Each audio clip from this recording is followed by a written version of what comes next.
عزیز طلبہ و طالبات، فروغ فاؤنڈیشن آن لائن اسکول کے ذریعے یکساں نصاب کے مطابق تعلیم حاصل کریں۔ اگر ہماری ویڈیوز پسند آئیں تو چینل کو سبسکرائب کریں اور دوستوں کے ساتھ شیئر کریں اور بیل آئیکن کو لازمی دبائیں تاکہ آئندہ آنے والی تعلیمی ویڈیوز آپ حاصل کر سکیں۔ السلام علیکم بچوں، امید ہے آپ سب خیریت سے ہوں گے۔ بچوں، آن لائن اسکول سے آپ مکمل تعلیم حاصل کر کے بورڈ کا امتحان برائے جماعت نہم اور دہم بہتر طور پر پاس کر سکتے ہیں۔ آپ اپنی عمر اور تعلیم کے مطابق مزید تعلیم حاصل کریں۔ والدین سے فون یا کمپیوٹر پر ہماری ویڈیوز کے ذریعے تعلیم حاصل کرنے کی درخواست کریں۔ روزانہ 1 سے 2 گھنٹے آن لائن پڑھائی کریں اور جب آپ اسکول جائیں گے تو آپ کو مزید کسی مدد کی ضرورت نہیں ہوگی۔ اس طرح پڑھائی کر کے اپنا وقت اور والدین کے اخراجات میں بچت کر سکتے ہیں۔ آن لائن اسکول کی کوئی فیس نہیں ہے، آپ زوم پر بھی کلاسز کا فائدہ اٹھا سکیں گے۔ ہر مضمون کی مکمل تعلیمی ویڈیوز موجود ہیں۔ عزیز طلباء، آج جو ہم سبق پڑھیں گے وہ اردو کی 9ویں کلاس کی کتاب کا چوتھا سبق ہے، جس کا نام ہے شاعروں کے لطیفے۔ اس سبق میں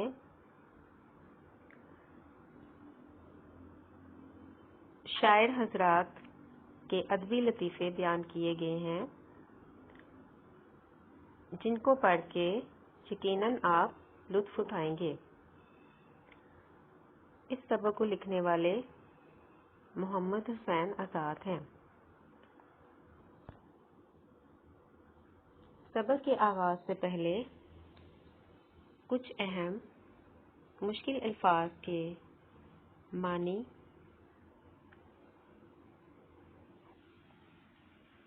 پر نشان لگا لیں۔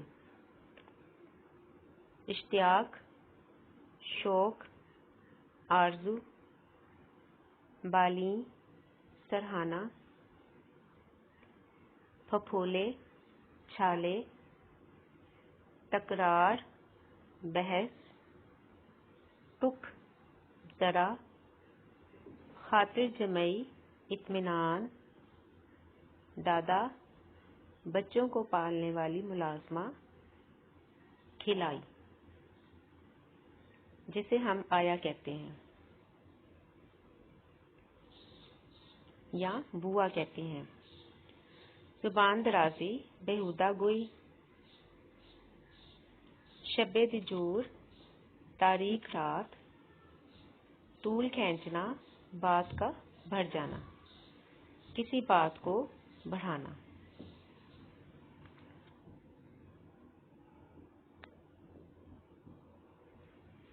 سبق کو لکھنے والے مصنف مولانا محمد حسین آزاد 1830 میں پیدا ہوئے اور ان کی وفات 1910 ہے۔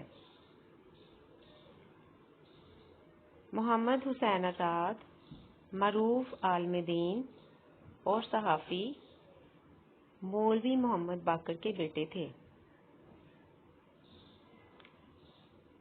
مولوی محمد باقر کا نام اس لیے اہمیت کا حامل ہے کہ انہوں نے اردو کا پہلا اخبار نکالا۔ محمد حسین آزاد دلی میں پیدا ہوئے۔ یہ وہی دلی ہے جسے آج ہم دہلی کہتے ہیں۔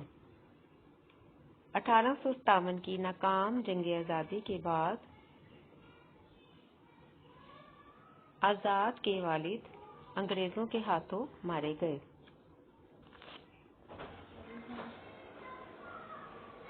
انہوں نے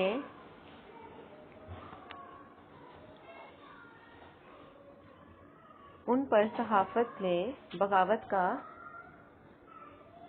الزام لگا تھا، جس کی وجہ سے انگریزوں نے انہیں مار دیا۔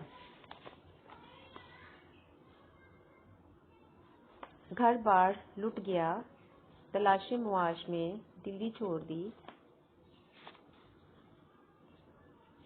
لکھنؤ اور حیدرآباد گئے، پھر لاہور پہنچ کر محکمہ تعلیم میں